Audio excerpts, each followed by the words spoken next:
High viewers, welcome to Bong Delish. আশা করি তোমরা সবাই খুব ভালো আছো। আজ তোমাদের জন্য একটা খুবই সহজ আর সবার খুব পছন্দের রেসিপি নিয়ে এসেছি, পায়েস।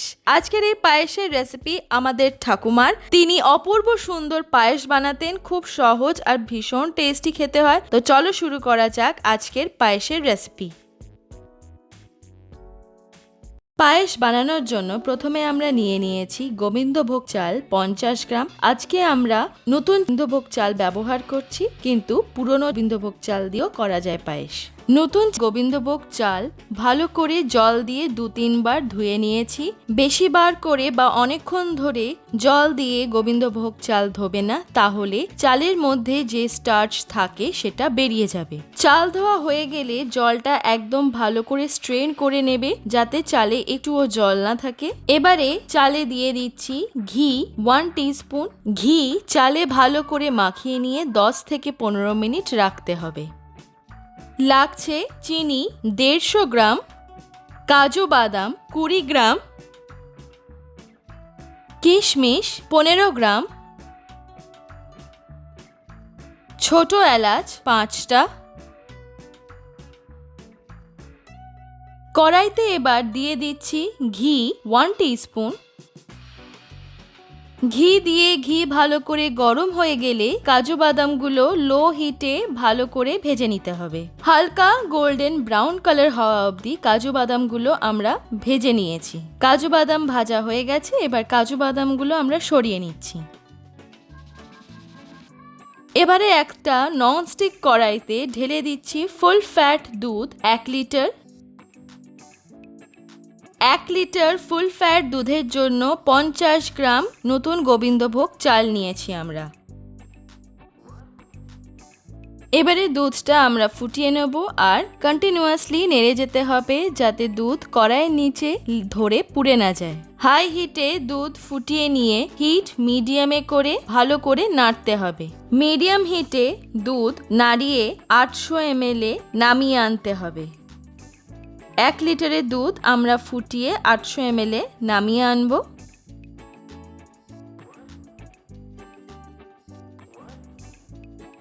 800 ml নেমে আসলে আমরা ঘিয়ে মাখা গোবিন্দভোগ চাল হাই হিটে দিয়ে সঙ্গে সঙ্গে আস্তে আস্তে নাড়তে হবে।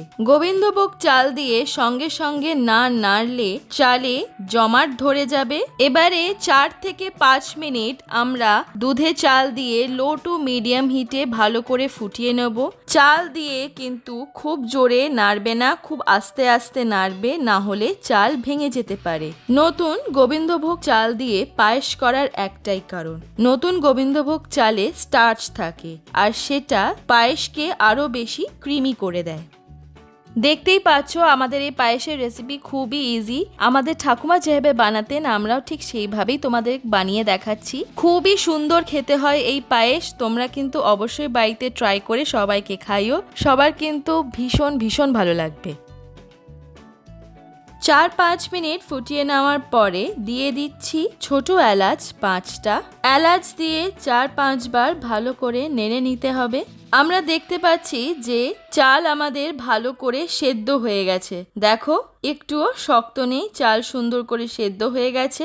চাল নরম আর ভালোভাবে সেদ্ধ হয়ে যাওয়ার পরে কিন্তু চিনি দেবে, কারণ চিনি দেওয়ার পরে কিন্তু চাল আর সেদ্ধ হবে না।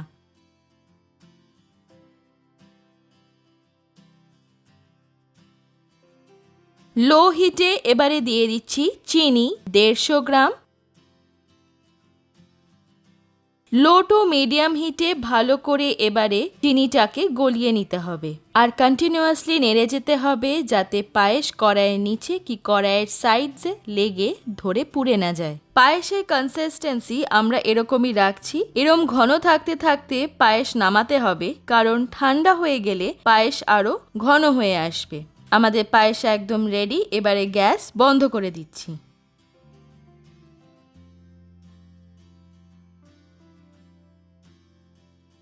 গ্যাস বন্ধ করে দিয়ে দিচ্ছি লবণ 1 পিঞ্চ। পায়েস হয়ে যাওয়ার পরে গ্যাস বন্ধ করে কিন্তু লবণ দেবে, না হলে কিন্তু দুধ কেটে যাওয়ার একটা চান্স থাকবে।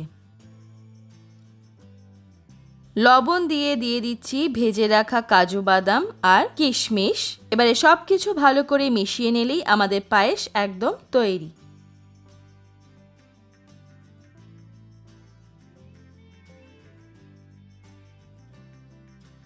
পায়েস আমাদের একদম রেডি হয়ে গেছে, দেখতে পাচ্ছ। ঠান্ডা হয়ে যাওয়ার পর আরও কিন্তু পায়েস ঘন হয়ে এসছে। আমরা যে কনসিস্টেন্সিটা চেয়েছিলাম আশুক পায়েসের, ঠিক সেরকমই এসছে। খুবই সুন্দর গন্ধ বেরিয়েছে আর দারুণ টেস্টি খেতে হয়েছে। আমাদের এই পায়েসের রেসিপি কিন্তু একদম ইজি, অবশ্যই কিন্তু বাড়িতে ট্রাই করো, সবার ট্রাস্ট মি খুব ভালো লাগবে। আজকের পায়েসের রেসিপি যদি তোমাদের ভালো লেগে থাকে, নিচে লাইক বাটনটা ক্লিক করে আমাকে কমেন্ট সেকশনে জানিও কেমন লাগলো। আর আমার চ্যানেল বং ডেলিশে অবশ্যই সাবস্ক্রাইব করো। আমি এভরি ওয়েডনেসডে তোমাদের জন্য নতুন নতুন রান্নার রেসিপিস নিয়ে আসবো। আর পাশে থাকা বেল আইকনটা অবশ্যই ক্লিক করো, তাতে আমি নতুন ভিডিও যখনই আপলোড করব তোমাদের নোটিফিকেশনে পৌঁছে যাবে। আর বং ডেলিশের ইনস্টাগ্রাম পেজের লিংক নিচে ডেসক্রিপশন বক্সে দেওয়া থাকবে, তোমরা ওখানে গিয়ে আমাদের ফলো করতে পারো। সবাই খুব খুব ভালো থেকো, দেখা হচ্ছে তোমাদের সঙ্গে নেক্সট ভিডিওতে। Bye bye.